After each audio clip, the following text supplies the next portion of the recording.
नमस्ते, सीता केसी युट्युब च्यानलमा हजुरहरूलाई स्वागत छ। आज मैले लोकल कुखुराको झोलको रेसिपी लिएर आएको छु।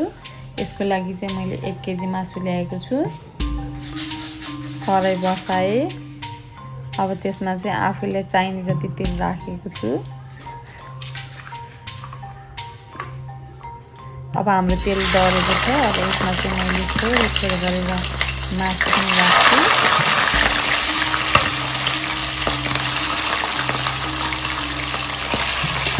थोरै गरेर मासु पनि राखेको छु।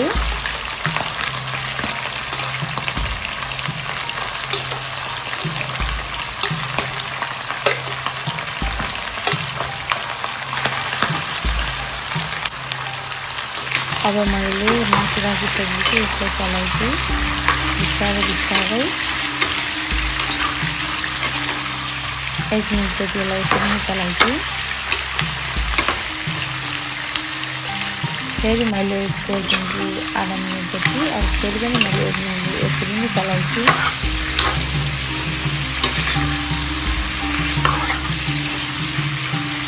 फेरि मैले छोडिदिन्छु। यसलाई चाहिँ बिस्तारै एकछिन चलाउनु अनि छोडिदिनु। मासु चलाउनु छोडिदिनु गर्नुपर्छ। मासुको कलर आउँछ, जताततै पाक्छ।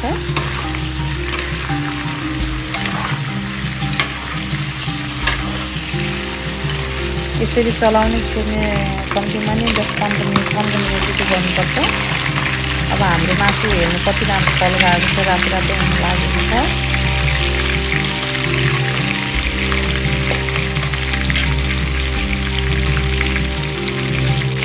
अब मैले लसुन र अदरक पेस्ट राखेको छु। अब फेरि चलाउँछु यसलाई।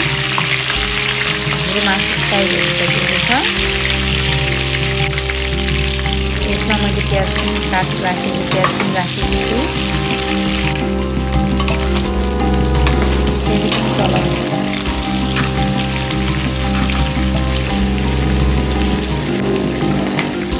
अब मैले टमाटर राखेँ। टमाटरमा माथि नुन पनि राखेको छु।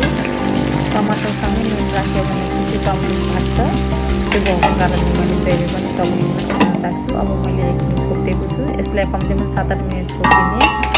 हाम्रो टमाटर पाकेर रेडी भइसकेको छ।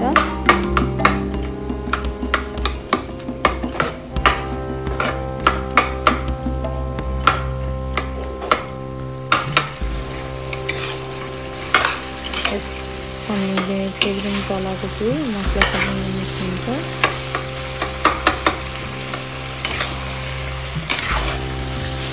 मसला राख्नुपर्छ।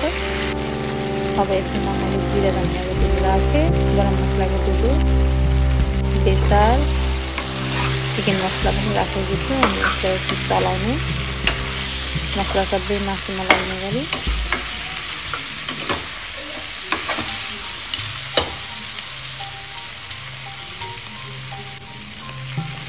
मैले जिरा धनियाँ लसुनको पेस्ट पनि राखेको छु।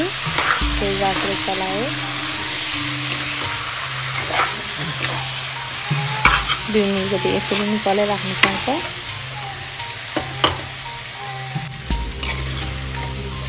यसलाई चाहिँ चलाइराखेको छु। अब 8 मिनट जतिको लागि छोपेको छु। छोपेर पनि ढकन 8 मिनट जतिको छोपिसकेको छु। अब यसलाई चलाउने।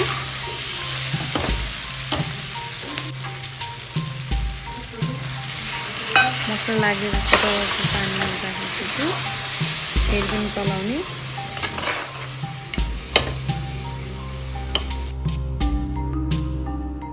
लगभग 2-3 मिनट जति मैले यसरी नै मासुलाई चलाएको छु। अब यसलाई ढक्कनले छोपिदिने 12-15 मिनट जतिको लागि।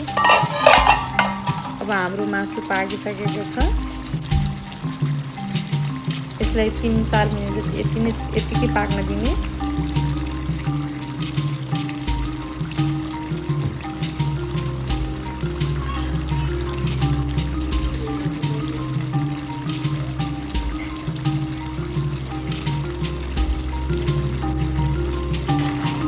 अब फेरि चलाउने।